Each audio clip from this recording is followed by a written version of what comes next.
TKN, Tim Kampanye Nasional, yang menobatkan Prabowo Subianto sebagai pemenang debat kategori presiden paling jenaka.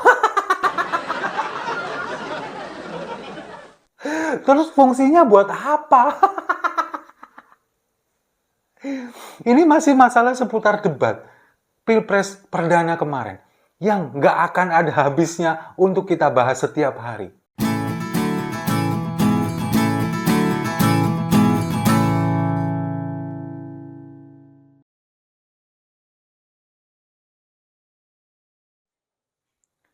Salam damai untuk Indonesia, berjumpa lagi bersama saya, Papa Dimas. Info kali ini datangnya dari TKN, Tim Kampanye Nasional, yang menobatkan Prabowo Subianto sebagai pemenang debat kategori presiden paling jenaka. Terus fungsinya buat apa?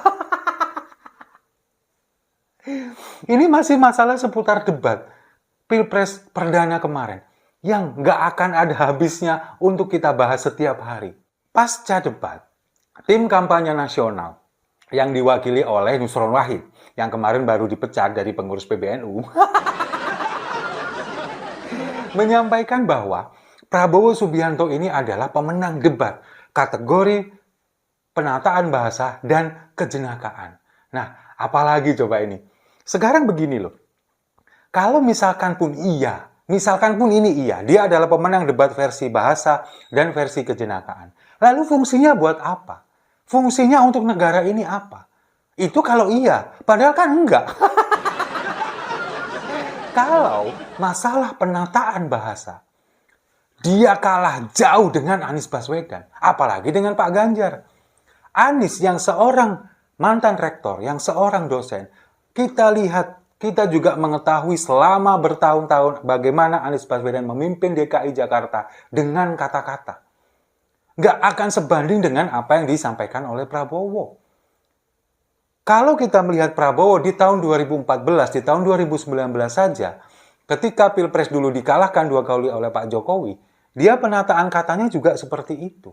Tetap seperti itu. Nah sekarang di tahun 2023, menjelang 2024, dia di hadapan Anies Baswedan dan Ganjar Pranowo kalah segala-galanya terkait masalah bahasa, tata bahasa. Apalagi dengan Anies Baswedan, jelas kalah jauh.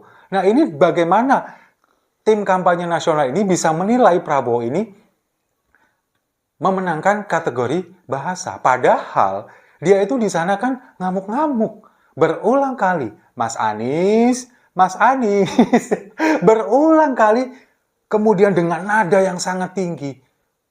Kemudian sorry ye, itu kan sesuatu yang sangat gak pantas disampaikan di debat Pilpres.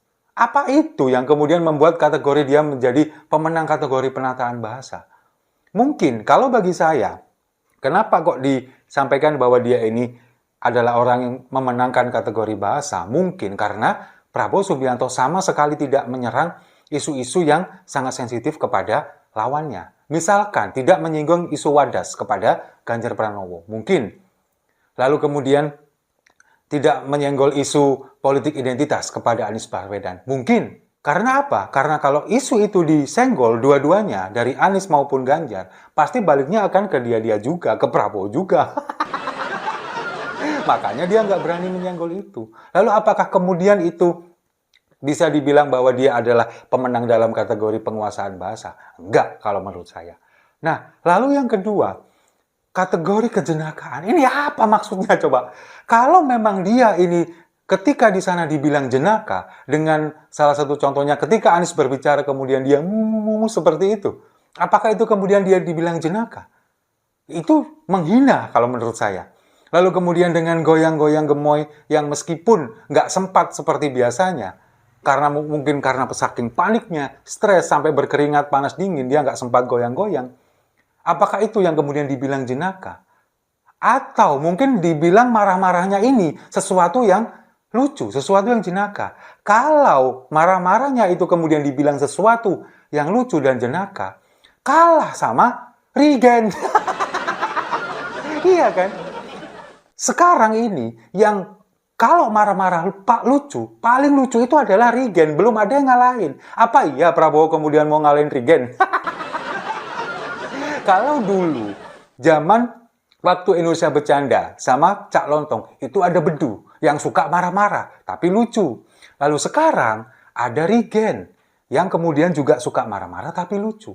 Nah, apakah dengan kemudian Prabowo dinobatkan sebagai pemenang debat capres kategori kejenakaan akan mengambil alih posisi Regen?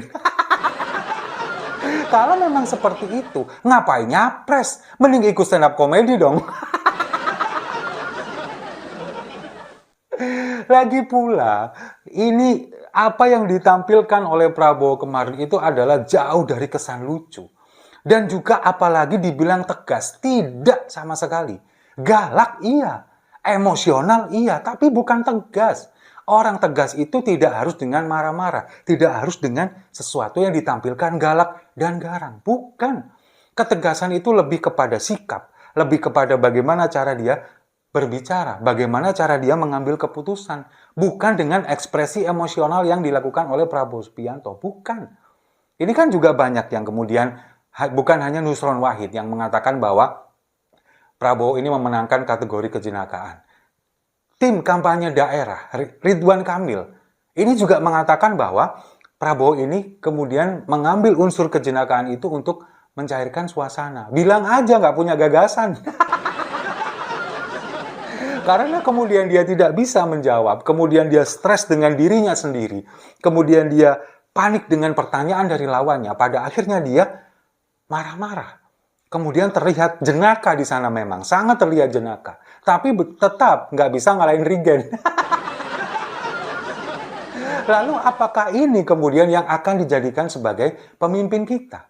Apakah dengan kejenakaan itu kemudian berpengaruh untuk memimpin Indonesia ke depan? Enggak, ini bukan main-main. Ini ngurusin negara besar dengan jumlah penduduk hampir 280 juta orang. Apakah bisa dipimpin dengan kejenakaan? Apakah bisa dipimpin dengan marah-marah? Apalagi dengan menggandeng wakil presiden yang minim pengalaman. Apakah ini kemudian bisa? Tidak akan bisa.